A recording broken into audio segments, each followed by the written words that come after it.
Professor, eu não sei se o meu áudio tá com algum barulho. Não, tá tudo Tá, bem. legal. Amores, vocês estão assistindo a TV? Ô, meu amorzinho, não precisa desligar, não. Acho que só baixar um pouquinho. Obrigado, minha linda. Desculpa, viu?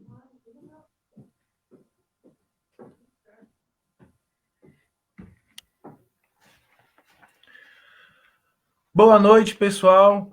Mais um dia muito especial nesse espaço que nós temos sempre conversado, né? Um momento de reflexão, de aprendizagem e, sobretudo, diálogo.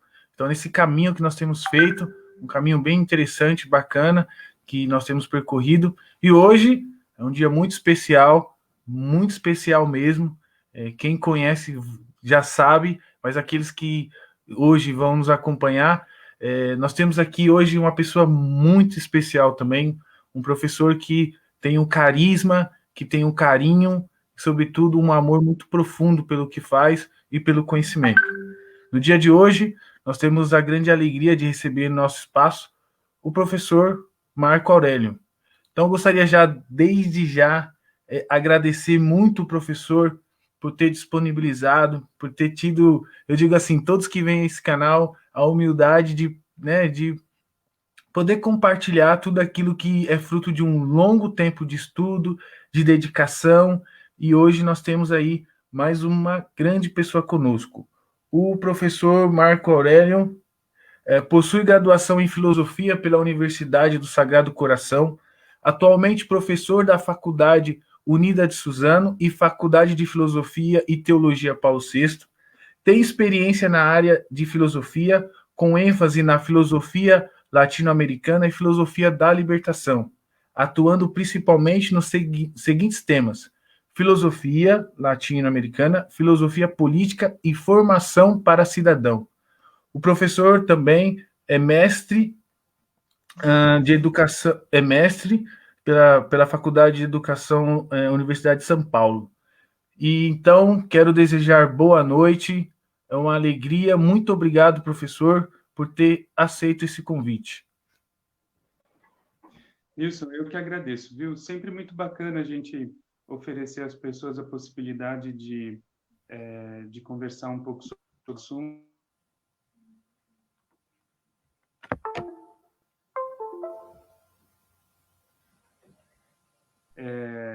Aqui nos acompanhando sobre o que é isso, a formação da identidade nacional.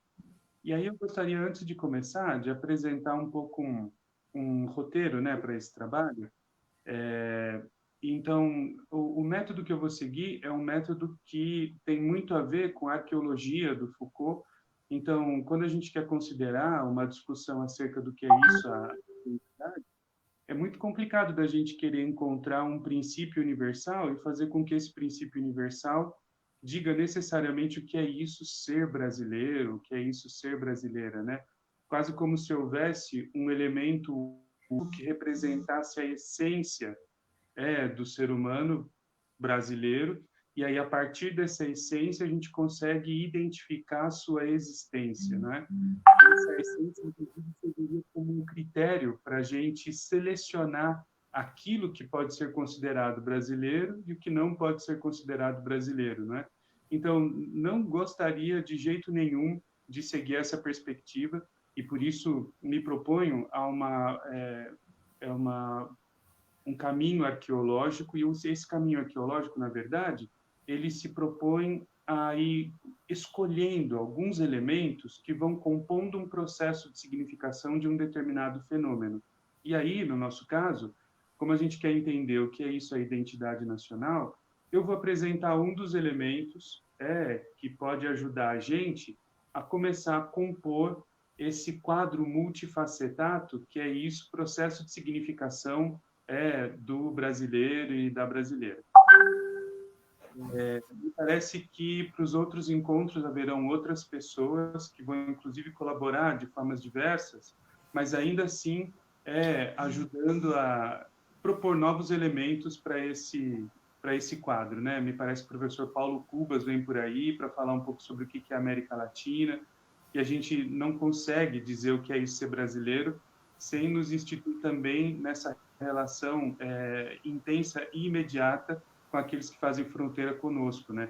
E também com a nossa condição de latino-americano, na é verdade? Então, minha proposta aqui é uma proposta muito modesta, que a gente vai conseguir dar conta nesse tempo, é de apresentar um dos elementos esse processo de construção de um sistema de significação da identidade nacional.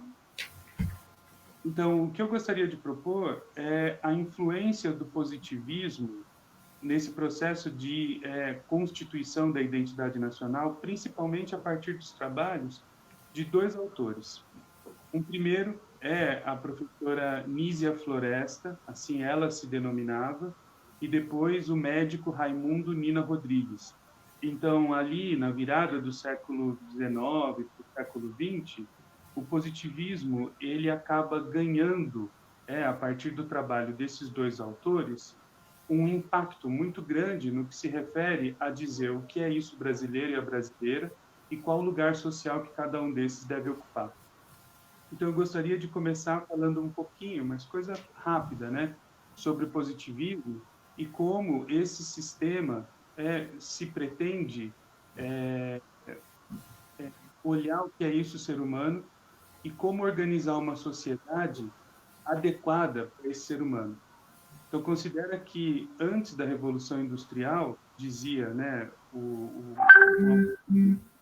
possível da gente compreender tanto o ser humano quanto a sociedade que estava pré-estabelecida para ele a partir de determinações teológicas, ou seja, a experiência religiosa de um sujeito conseguia fazer com que se instituísse algumas regras, e essas regras elas eram fundamentais para que o sujeito se compreendesse e compreendesse seu lugar no mundo. E aí, então, isso era legitimado justo por conta de ser uma experiência religiosa compartilhada. E não só uma experiência religiosa compartilhada, mas uma experiência religiosa legitimada também por uma autoridade religiosa.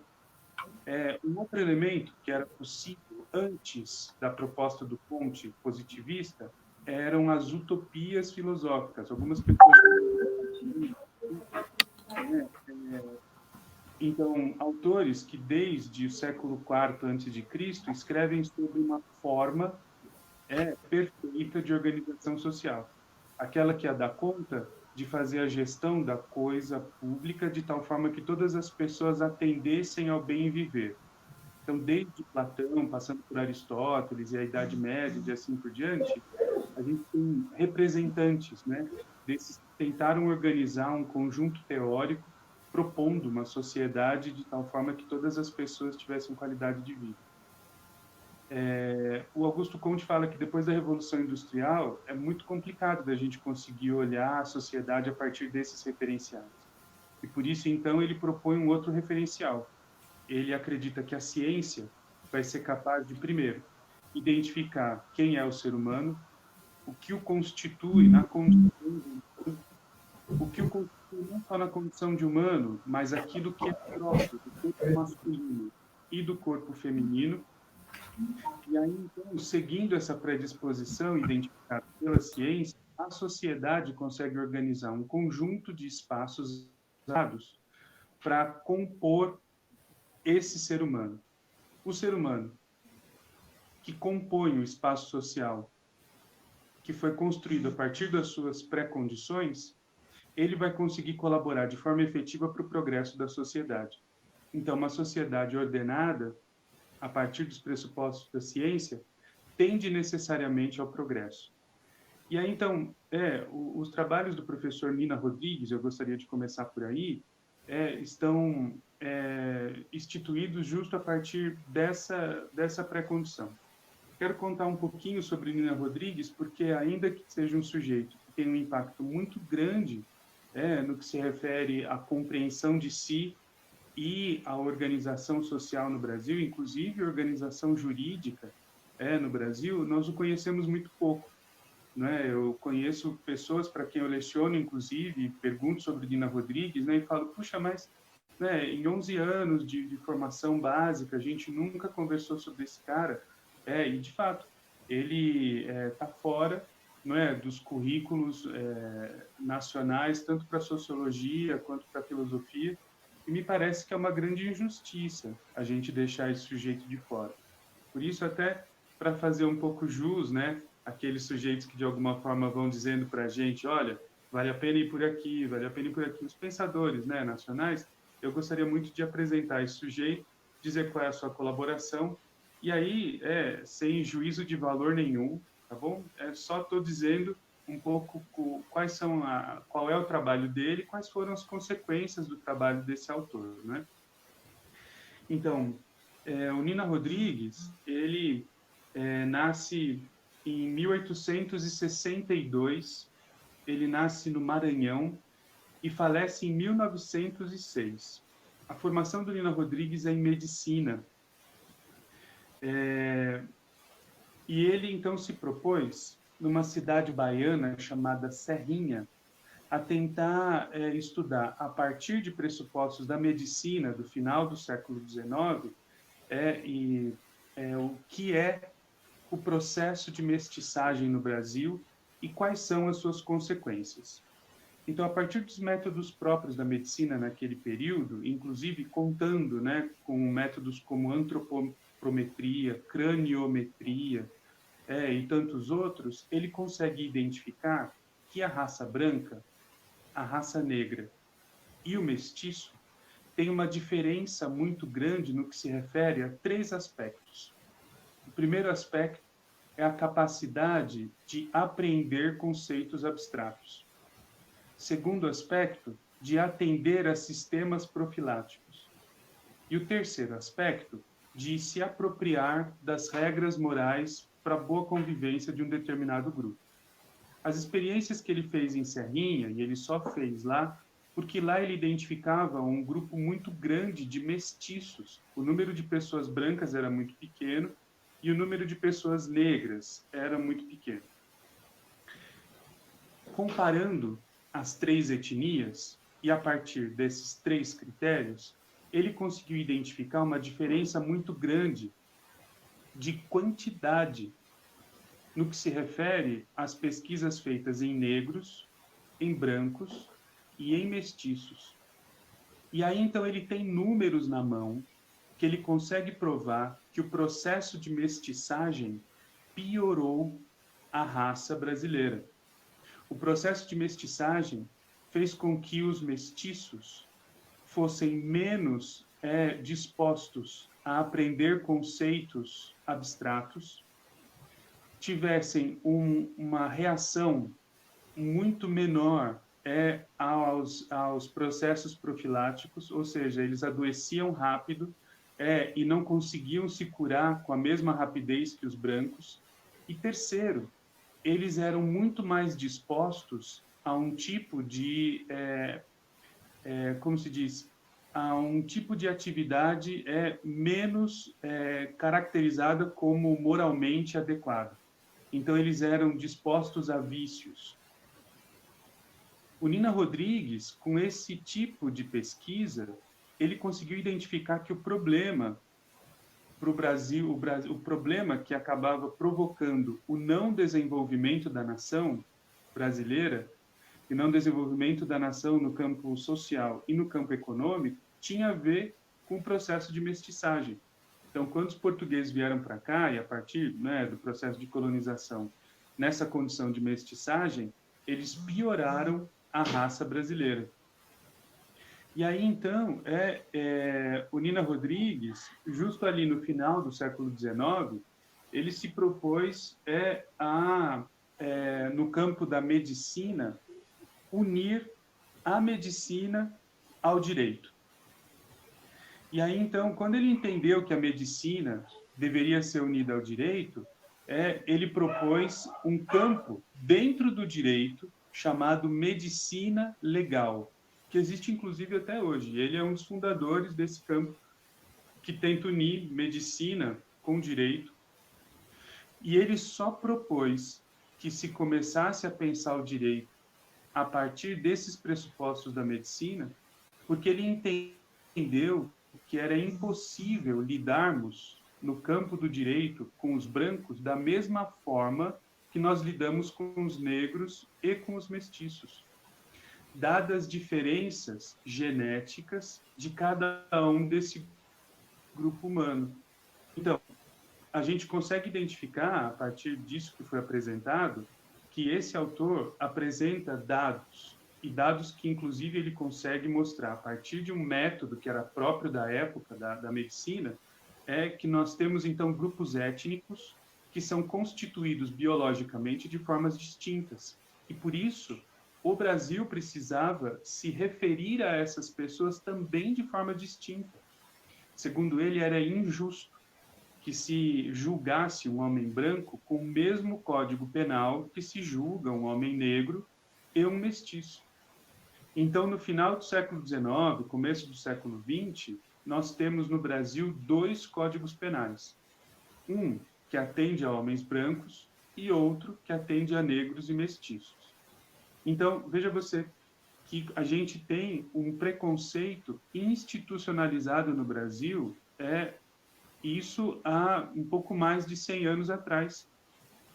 E olha só, é um preconceito institucionalizado, e não só institucionalizado no sentido de compor um código legal, um código penal, que julga esse grupo de pessoas, mas só compõe um código penal que julga esse grupo de pessoas porque é cientificamente comprovado que tem disposições diferentes no corpo de brancos e negros. Então, esse primeiro elemento, ele me chama muita atenção para a gente começar a pensar, né? Que é difícil a gente entender o Brasil sem passar pelo Nina Rodrigues, considerando, inclusive, que hoje muitas pessoas deslegitimam os grupos étnicos que estão propondo políticas públicas, e que estão propondo, inclusive,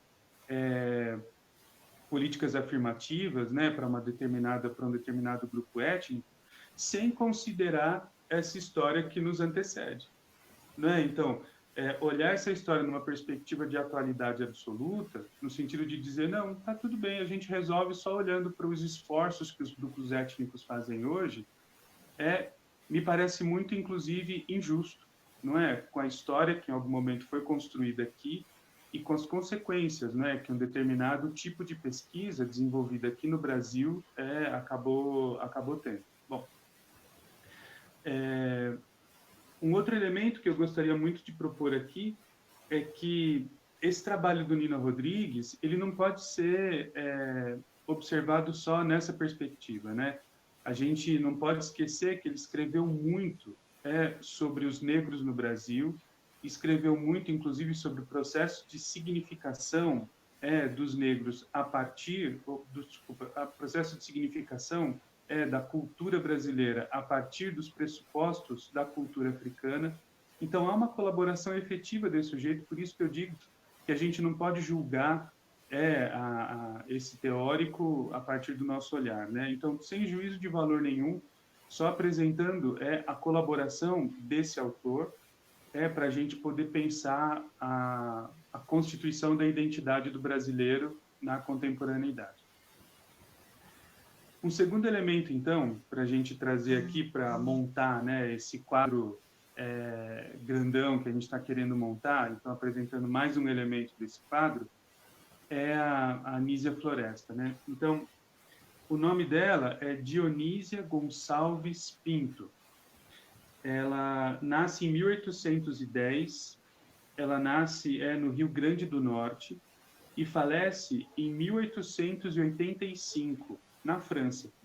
E tem um elemento bacana para a gente pensar aqui, nessa figura da Anísia, que da mesma forma que o Nina Rodrigues, a Anísia também é muito desconhecida aqui no Brasil, não é? Pouco se fala sobre Anísia Floresta.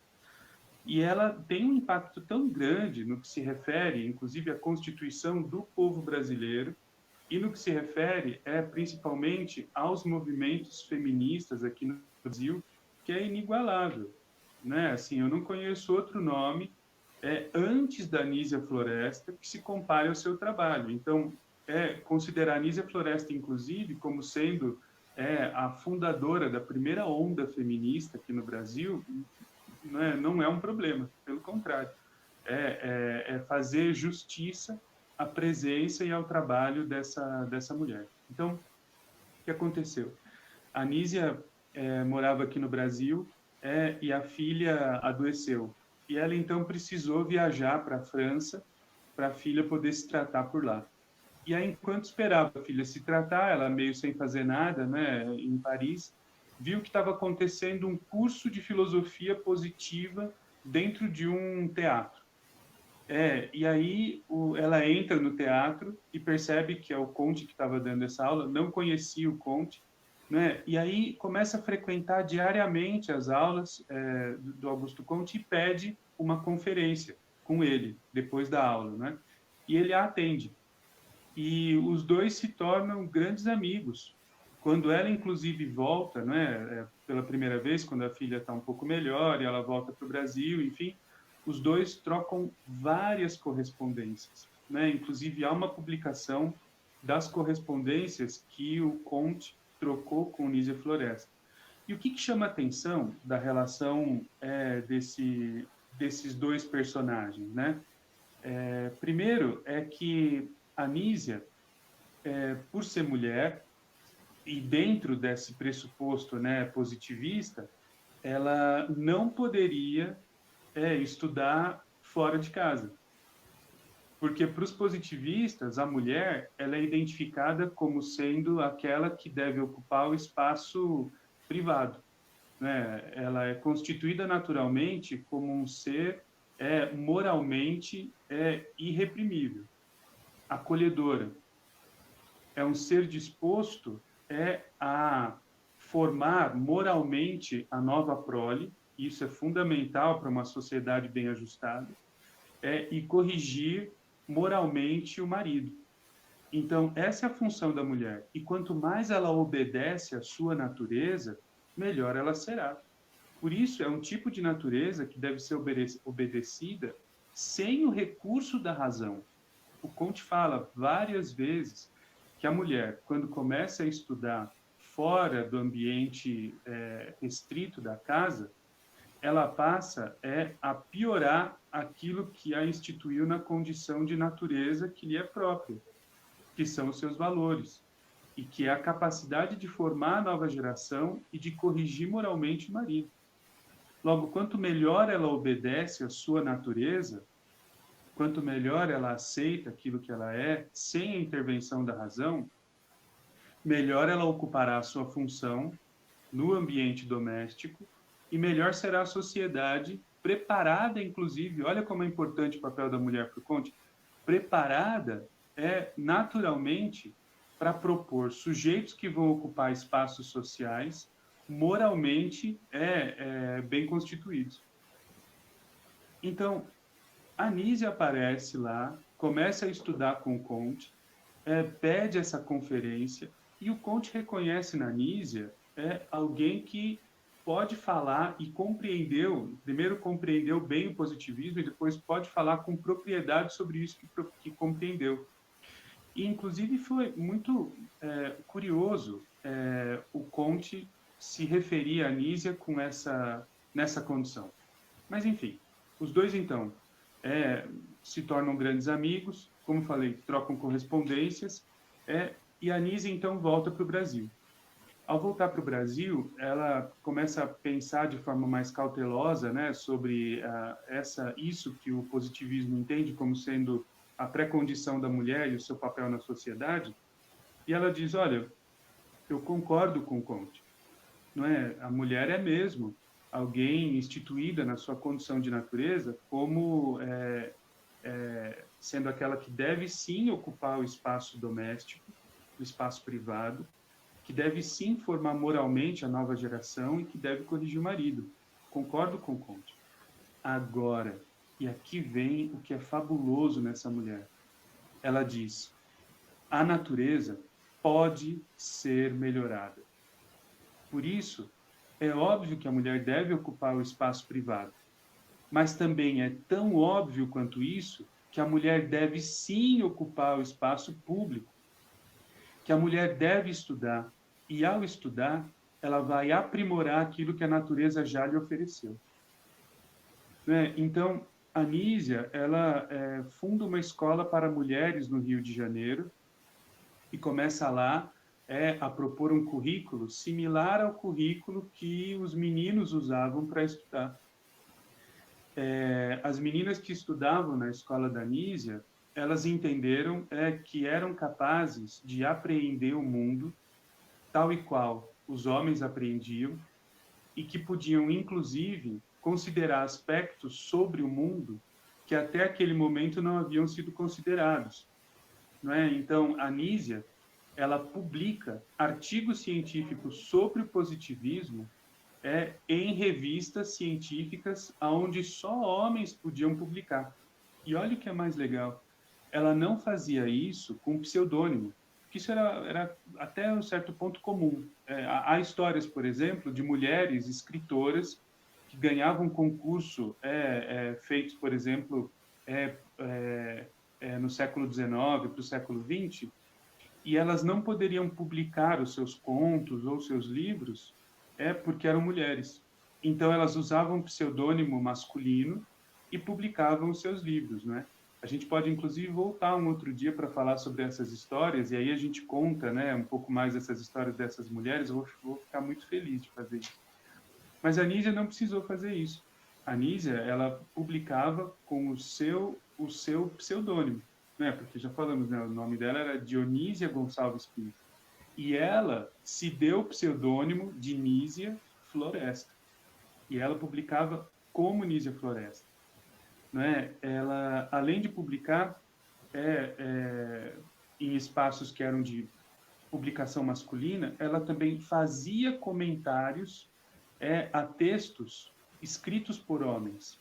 Né? Bom, então, as notícias que a gente tem é que a Nísia, então, inaugura uma outra possibilidade de compreensão da identidade da mulher brasileira, que não deveria ser aquela mulher que ocupa o espaço privado, mas é aquela que também ocupa o espaço público.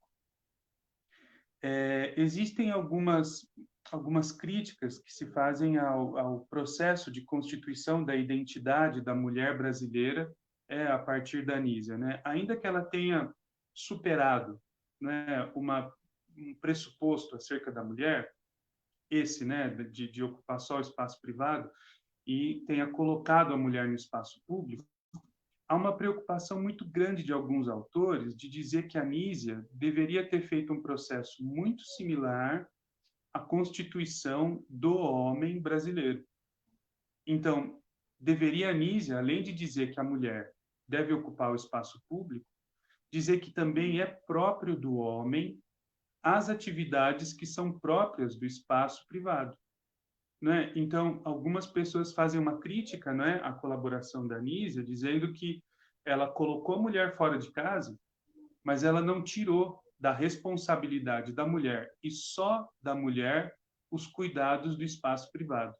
Então, na verdade, houve um acúmulo de função da mulher quando ela tem que se preocupar a sair de casa, estudar, ser uma pessoa, né, que consegue sucesso e talvez, inclusive, legitima a sua voz e o seu texto e o seu empenho sendo muito melhor do que os homens, e ela tem que chegar em casa ainda e cuidar dos filhos, cuidar da casa, né, educar moralmente os filhos, corrigir moralmente o marido.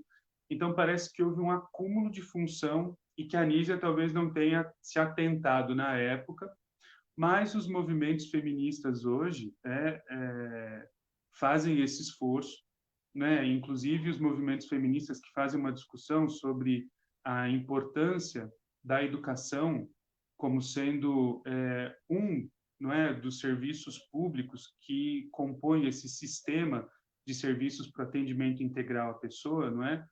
Que a educação deve se preocupar em fazer essa passagem, em dizer que espaço público e espaço privado são próprios tanto de homens quanto de mulheres, e que não há demérito nenhum tanto na natureza quanto na identidade de cada um dos sujeitos que o ocupam. Né? Então, essa era um pouco a colaboração, né, que eu gostaria de propor. a partir desses dois autores, né? E querer dizer que, para mim, enfim, e aí eu digo para mim mesmo, por isso estou colocando aqui a minha à disposição, não é, para diálogo com as pessoas, enfim. Então, até onde eu entendo, há ainda hoje uma influência muito grande dessa perspectiva positivista no que se refere, por exemplo, à constituição de políticas públicas, à compreensão da identidade nacional, não é? Quando eu me refiro, por exemplo, à constituição da identidade nacional a partir dos trabalhos do Raimundo Nina Rodrigues, a gente pensa que esse processo de branqueamento do Brasil, não é, que ele propunha, ou seja, o Brasil só tenderá ao progresso quando a gente limpar a raça da degenerescência da mestiçagem. Isso, texto dele, tá? Não sou eu que estou falando, pelo amor de Deus.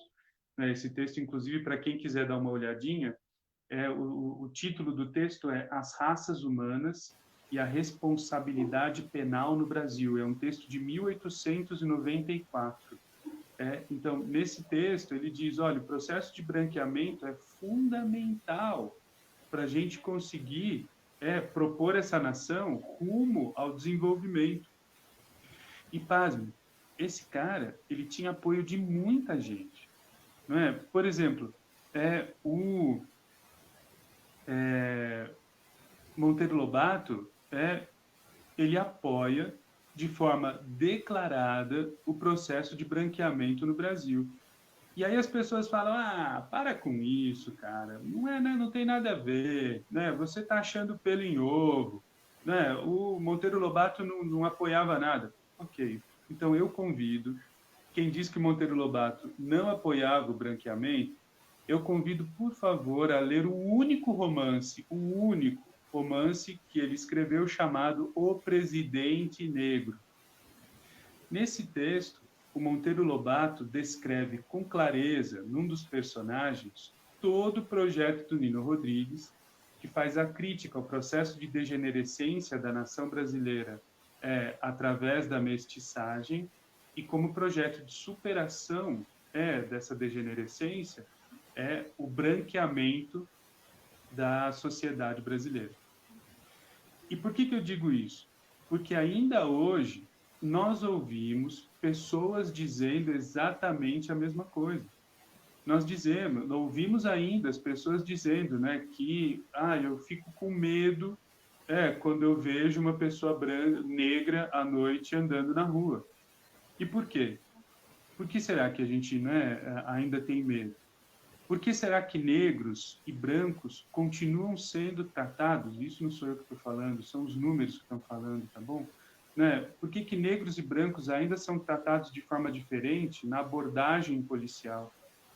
Por que até pouquíssimo tempo atrás nós tínhamos ainda no Código Penal brasileiro o crime de vadiagem, e que era o crime que compunha esse Código Penal que julgava negros.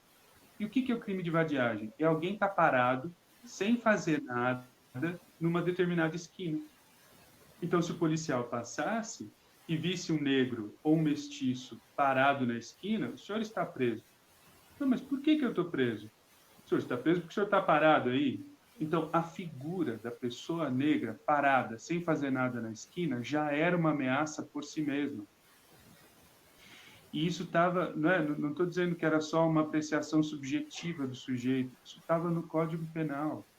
Então, por que eu estou dizendo que de alguma forma isso é importante para a gente pensar hoje? Porque ainda hoje há evidências desse tipo de relação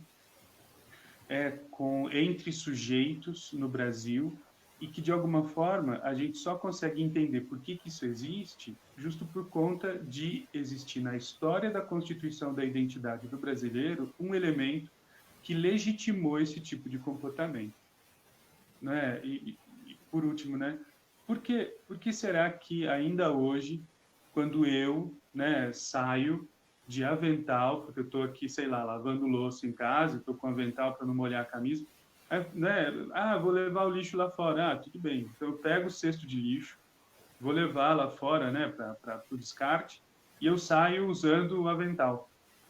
As pessoas, quando me olham, dão risada e falam, porque na minha performance de corpo masculino, o avental não compõe, não é parte da performance do corpo masculino, é o avental de trabalho doméstico.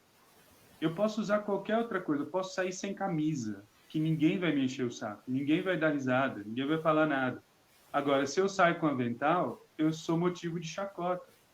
Porque as pessoas falam, pô, aquele lá, a mulher manda.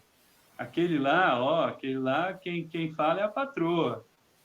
Quem manda lá em casa, você já sabe, né? Ó lá, bota o aventalzinho e ó, e ela fica, né? Então, é muito louco como ainda hoje, é isso que em algum momento lá no século XVIII, XIX, né, compõe a identidade nacional, ainda hoje há resquícios, né, de se pensar nessa perspectiva. E olha, né, nem estou falando, né, sobre os crimes que estão acometendo as periferias no Brasil, nem estou falando sobre os elementos simbólicos que em algum momento aparecem, né, na mesa de alguém, como alguém tomando um copo de leite, por exemplo. Nem estou falando nada disso, tá bom? Né? Só que a gente está falando que para a gente pensar a identidade nacional é fundamental a gente dar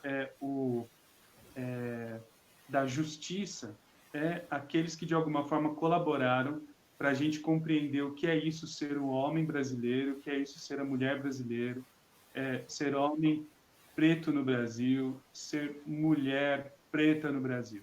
Né? Então, enfim, um pouco essa é a minha colaboração. Né? Espero ter ajudado a gente a compor um elemento aí nesse processo sistêmico, né, de significação da identidade nacional. E, enfim, fico aqui super à disposição para a gente conversar um pouco mais. Não sei se você tem alguma pergunta, se alguém aí fez alguma pergunta e quer para a gente conversar.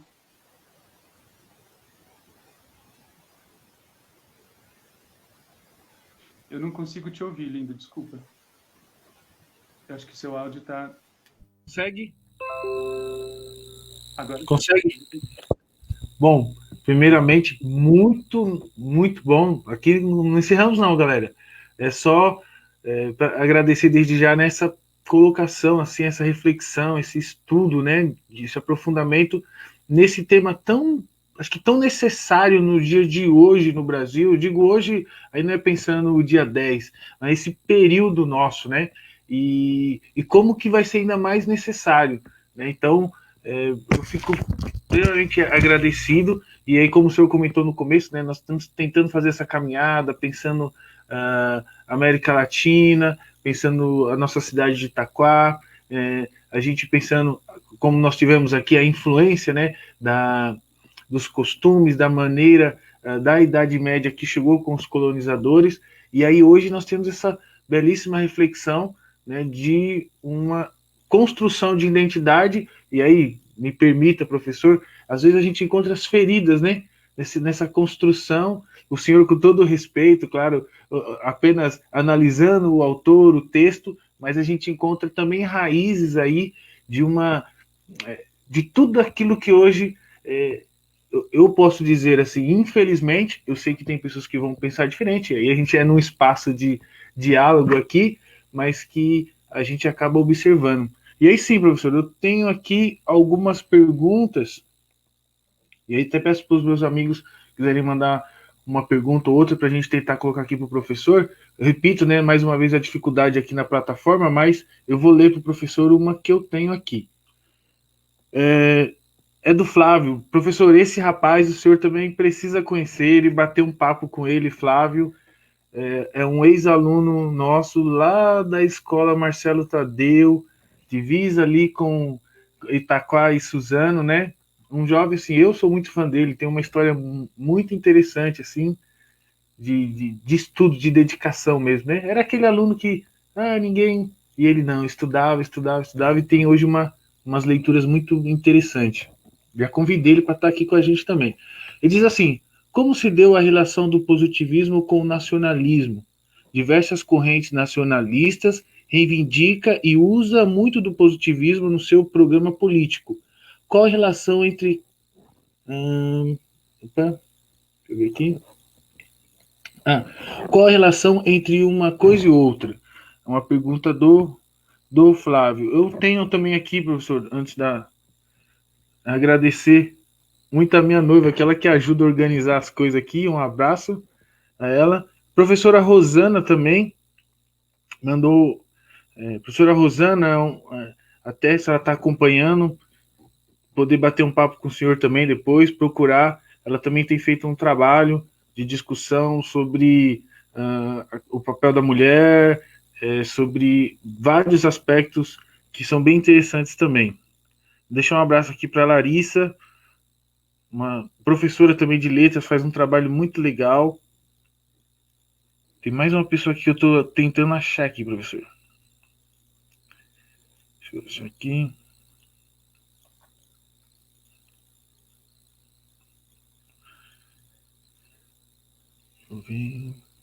Não estou achando aqui todos, mas eu vou achando aqui. Mas acho que é a pergunta do Flávio, se o senhor quiser.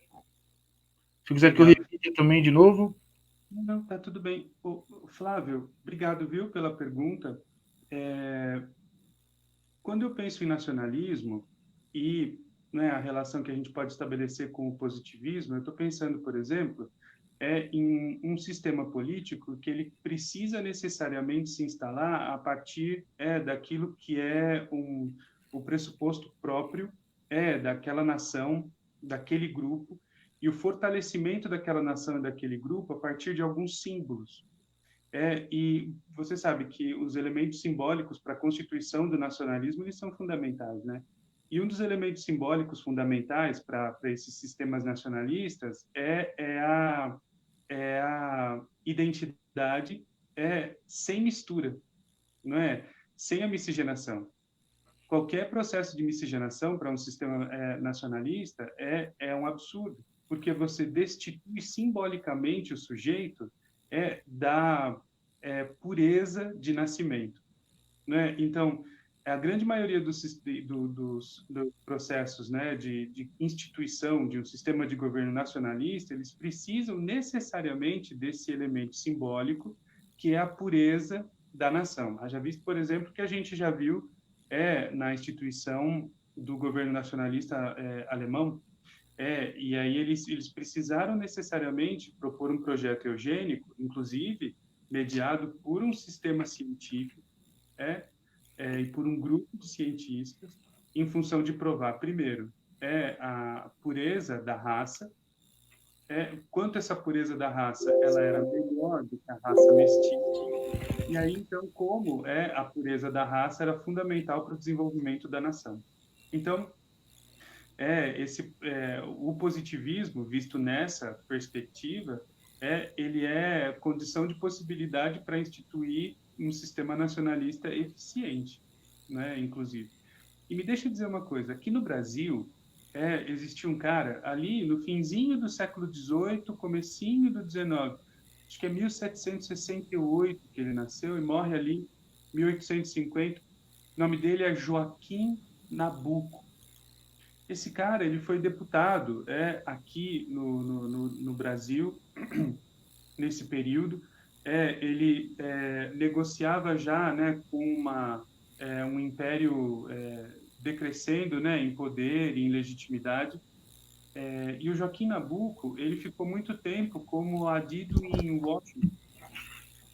E ele, então, teve influência lá do liberalismo, não é? De ideias que vinham, inclusive, da Inglaterra, né? E dos próprios Estados Unidos, né? Como se organiza a economia e a sociedade de uma forma forte.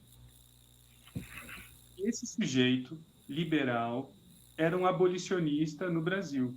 E quando ele falava sobre o processo de abolicionismo, ele não dizia que a gente deveria abolir a escravidão, porque nós conseguimos entender que os negros são tão humanos quanto os brancos.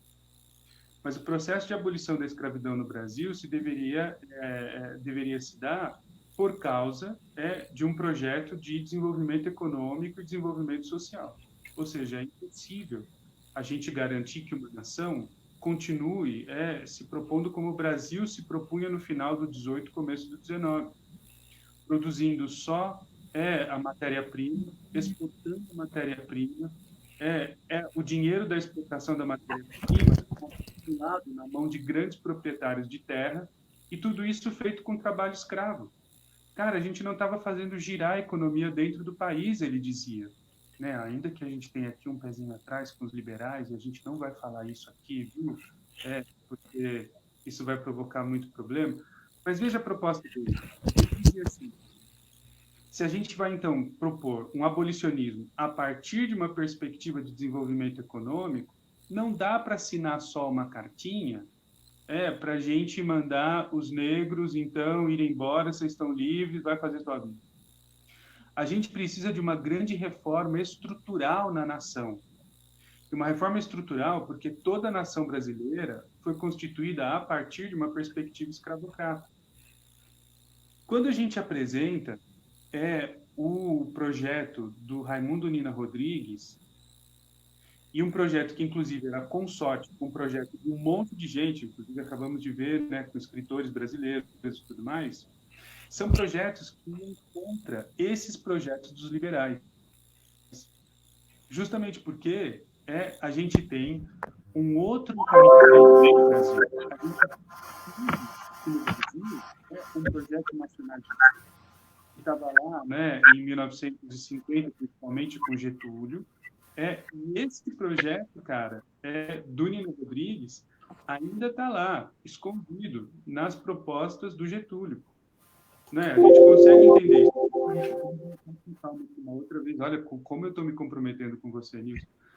A gente pode voltar para a gente explicar isso com clareza.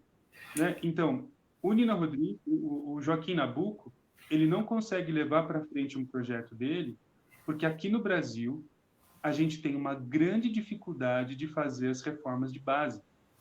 A gente tem uma grande dificuldade de repensar, por exemplo, o que é isso, a ocupação do território nacional. A gente tem uma dificuldade enorme de pensar que a partir da meritocracia, e eu estou falando dos liberais, né, que eu concordo necessariamente com isso, mas a partir da meritocracia o sujeito consegue conquistar aquilo que em algum momento lhe institui como ser no mundo e capaz de comprar qualidade de vida, né, bens e serviços que vão dar para si, para sua família que precisa. Então, esse projeto nacionalista está diretamente ligado a uma infraestrutura positivista. Primeiro, porque de alguma forma sedimenta os elementos simbólicos que são próprios do nacionalismo, e depois impedem qualquer tipo de reforma de base para desconstrução de uma forma de produção e distribuição e construção de outra. Então, Joaquim Nabuco vai ser reconhecido sempre como um louco, como foi reconhecido no seu tempo, ao ponto, por exemplo, de ser tirado a chute de pontapés de dentro da Assembleia, de dentro da Assembleia, né? Porque estava defendendo uma reforma de base no Brasil. Uau, que interessantíssimo. E aí, professor, não sei se é uma pergunta muito minha mesmo, assim, diante de alguns fatos que ocorrem, né? E aí, pessoal que está nos acompanhando, assim, eu estou aprendendo muito mesmo com as pessoas que estão vindo aqui, que está nos ajudando assim a perceber essas características do Brasil. Porque hoje, e aí vem a pergunta ao professor, entender essa construção histórica do Brasil. A negação do racismo é uma maldade ou acaba sendo uma falta de conhecimento daquilo que o senhor colocou mesmo, né? Da própria, talvez, formação da escola? Por que se nega tanto? Como o senhor percebe isso? Me deixa fazer aqui algumas reflexões sobre isso, assim, sem necessariamente querer responder, né, de forma definitiva a pergunta, porque é uma pergunta muito boa. E vamos pensar um pouco sobre isso. Quando a gente fala de mal, existem várias concepções, né, para a gente pensar, bom, que critério que eu estou usando para julgar um determinado fenômeno como sendo mal? Então, eu vou instalar aqui um critério, tá bom? E aí a gente pode julgar se esse critério valeu a pena ou não. Eu estou pensando aqui nos trabalhos da Hannah Arendt, quando ela pensa, por exemplo, na banalidade do mal. Hannah Arendt, ela era logo depois da Segunda Guerra, né, ela vai pedir asilo político lá nos Estados Unidos para fugir do Hitler.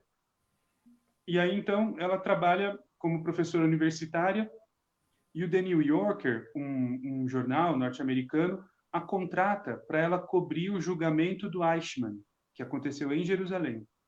E ela então viaja, né, até Jerusalém e ela participa de todo o processo de julgamento do Eichmann, né? E para surpresa da grande maioria dos judeus que estava esperando que a Hannah Arendt, judia, colaborasse de alguma forma para compor esse imaginário de que ele era um monstro e que ele tinha de fato exterminado ou colaborado para o extermínio da raça judaica, enfim. E ela diz assim: o Eichmann era um homem comum, como todos vocês são. Ele ia para casa, né, de casa para o trabalho, do trabalho para casa. Em um determinado momento, ele apertava um botão que ele nem fazia ideia do que ele estava fazendo.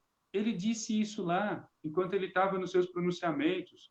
Ele apertava um botão e ok, porque acendeu uma luz, ele apertava o botão. Mal sabia ele que o botão que ele apertava era para colocar todo mundo dentro dos vagões e eles irem embora para a câmara de gás.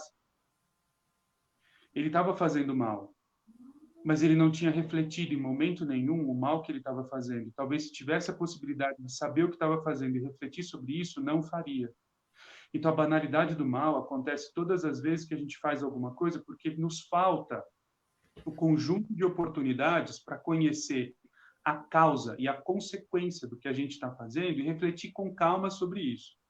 Quando a gente fala sobre a negação do racismo, pode ser, e eu não estou querendo aqui dourar a pílula, hein, mas pode ser a banalidade do mal. Entende? De repente, em algum momento, a gente fala, mas que racismo? No Brasil não tem racismo. Eu tenho um monte de amigo preto, né? Até já dei uns beijos aí. Você percebe? E aí, em algum momento, primeiro, a gente não reconstrói a história do racismo legitimado no Brasil. Em momento nenhum se fala sobre tudo isso que a gente acabou de falar até agora. Em momento nenhum a gente observa com cuidado os números que são apresentados sobre a diferença de acesso a bens e serviços entre homens brancos, homens negros, mulheres brancas e mulheres negras, e a gente dificilmente se pergunta, mas por que os números são tão diferentes? Por que homens brancos têm mais acesso a bens e serviços que constituem a sua vida numa condição de qualidade e mulheres negras há um abismo enorme entre os homens brancos e as mulheres negras ao acesso aos mesmos bens e serviços? Não é? Então, por que a escola, em algum momento, não se propõe a pensar sobre isso? Por que a cidade não se propõe a pensar sobre isso? Imagina, aqui em Suzano, por exemplo, nós temos 19 legisladores. Cada legislador ganha aproximadamente 15 mil reais. Cada legislador tem pelo menos 5 pessoas assessorando, um chefe de gabinete e 4 pessoas que são seus assessores. O chefe de gabinete ganha 8 mil reais, cada assessor ganha 4 mil reais. Isso é um dinheiro enorme que a gente está empenhando em um grupo de pessoas que são legisladores dessa cidade aqui. Nem sei como é que isso funciona em Itaquá. Você sabe quantos são os vereadores? Não sei quantos são os vereadores. São 19 também aqui. Tá merda, tá vendo? Pô, falei palavrão, desculpa, não sei se podia falar. Então, olha, esses legisladores, fizeram um mandato de 4 anos. Se a gente for dar uma olhada, qual foi o empenho deles em legislar em função de fazer saber e propor reflexão acerca disso que a gente acabou de falar, desses elementos sobre acesso a bens e serviços, os números em Suzano, por exemplo, olha só, tenta googar aí, quantos suzanenses negros têm moradia fixa em Suzano? Fizemos essa busca esses dias, cara. Não existe esse dado. A gente não sabe. Então, quando eu estou falando de banalidade do mal, eu estou dizendo que, às vezes, a gente desconsidera um monte de elementos que faz com que a gente pare e pense, caramba, tem mesmo uma diferença, entre homens brancos e mulheres negras a acessar os mesmos bens e serviços. E aí, pensar sobre isso significa tentar dizer, olha, ok, então vamos mexer nessa trama sistêmica de elementos que pode ser a causa desse fenômeno social. Porque se há um fenômeno social, ele tem causa. Não está aí, não é por acaso, porque, né, é destino das pessoas. Não, para, né? Está aí porque tem uma causa.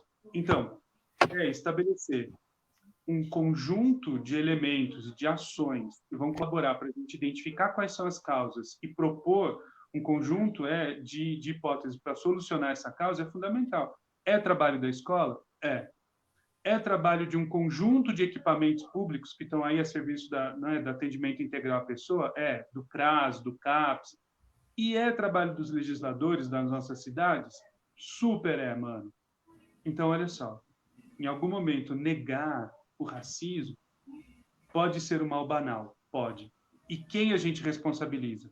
Vamos responsabilizar, sim, a escola por não propor esse tipo de reflexão.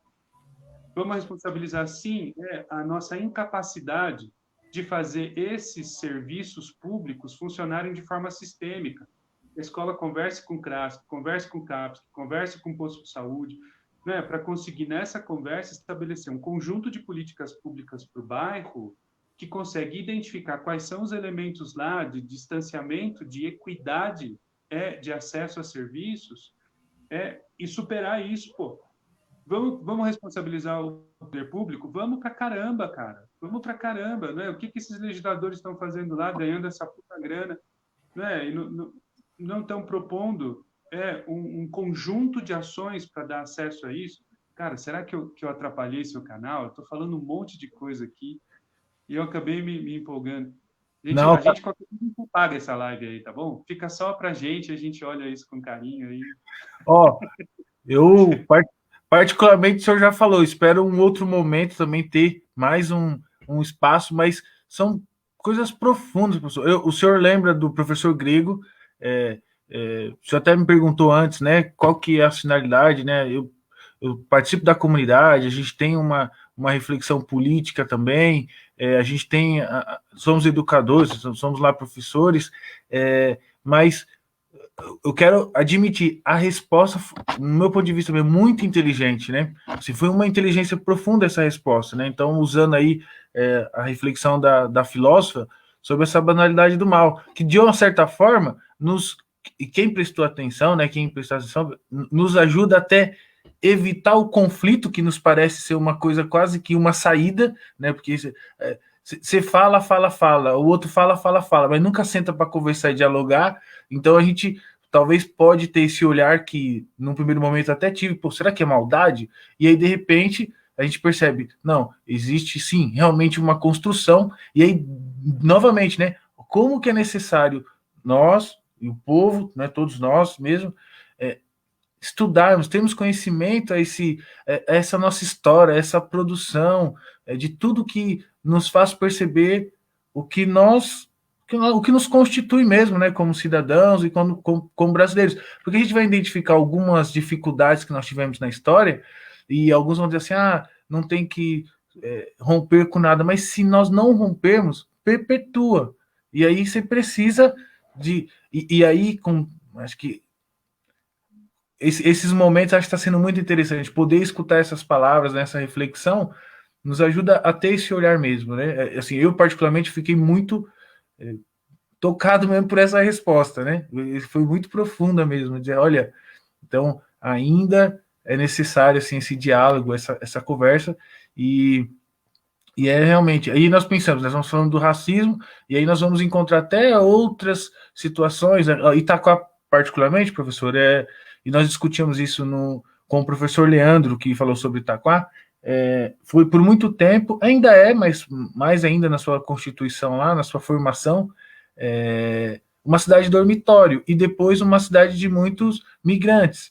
Então, também o preconceito que eles sofriam, né, e sofrem de várias maneiras, e aí também dificulta se perceber essa identidade, né, mas o que me chamou também muita atenção, professor, e aí nós vimos isso até em outros países, o senhor terminou usando aí essa reflexão do nazismo, mas o senhor trouxe a reflexão do Nina, como às vezes a ciência se presta a esse papel, se presta ao papel de contribuir. E aí, às vezes, a gente não entende como que isso fica na.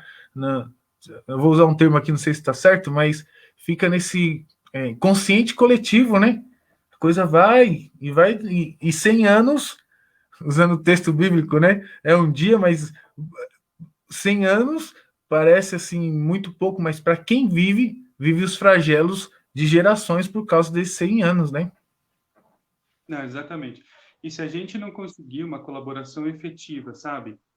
Por exemplo, da própria ciência, para a gente conseguir superar esses elementos que destituem, não é, a sociedade de um conjunto de propostas para qualidade de vida, dificilmente a gente vai conseguir superar isso.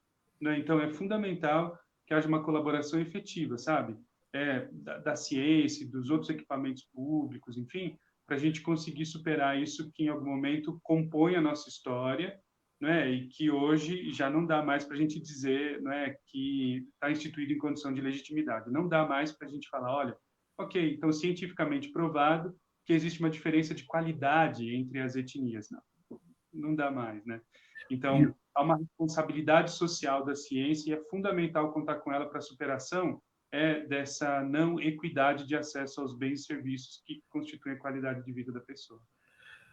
e lembrei agora que o professor grego, que o senhor conhece, o professor Atanásio, né? Então ele diz uma coisa assim, em vários aspectos, mas em algumas eu acho muito pertinente. Eu também gosto da questão política, mas diz assim, ó, toda transformação não vai vir só pela política.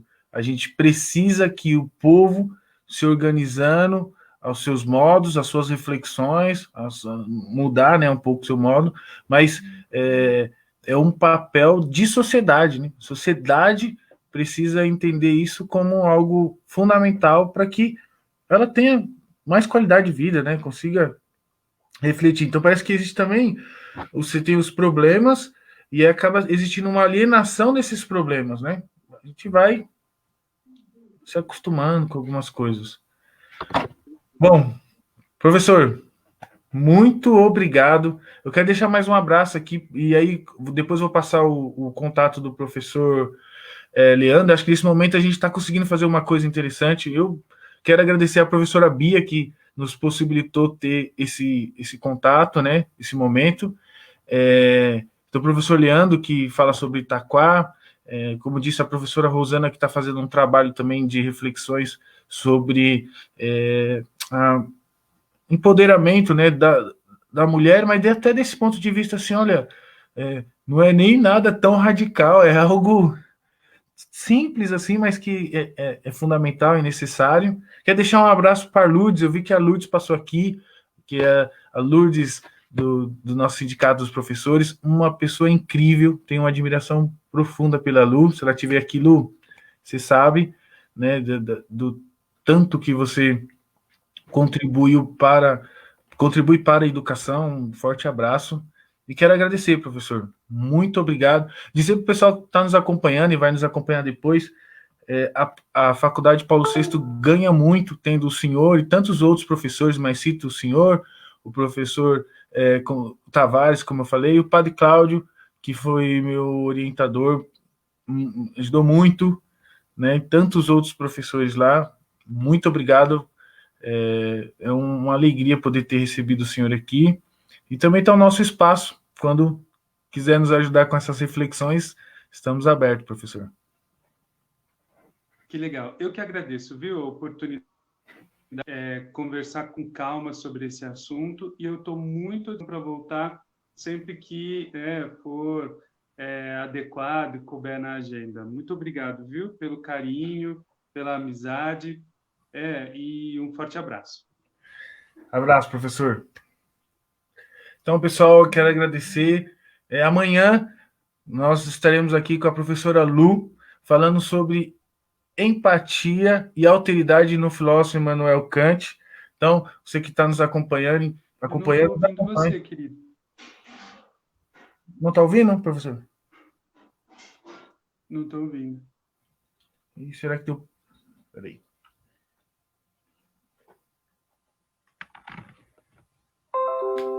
Alô, consegue ouvir, professor? É, Não? estamos sem áudio. Ah, Ixi. que pena. Professor? Mas eu fico aqui bem quietinho até a gente terminar a transmissão. Pode ficar em paz. Dá para ouvir, professor, agora?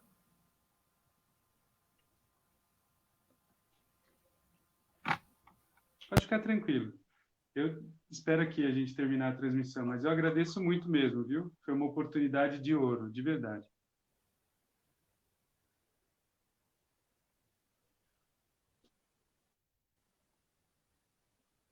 Não consigo.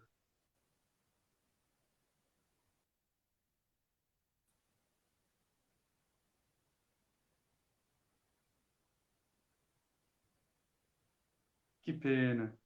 Puxa vida. Mas eu agradeço muito, viu, querido? Muito obrigado. Fica bem. Até mais. Obrigadão.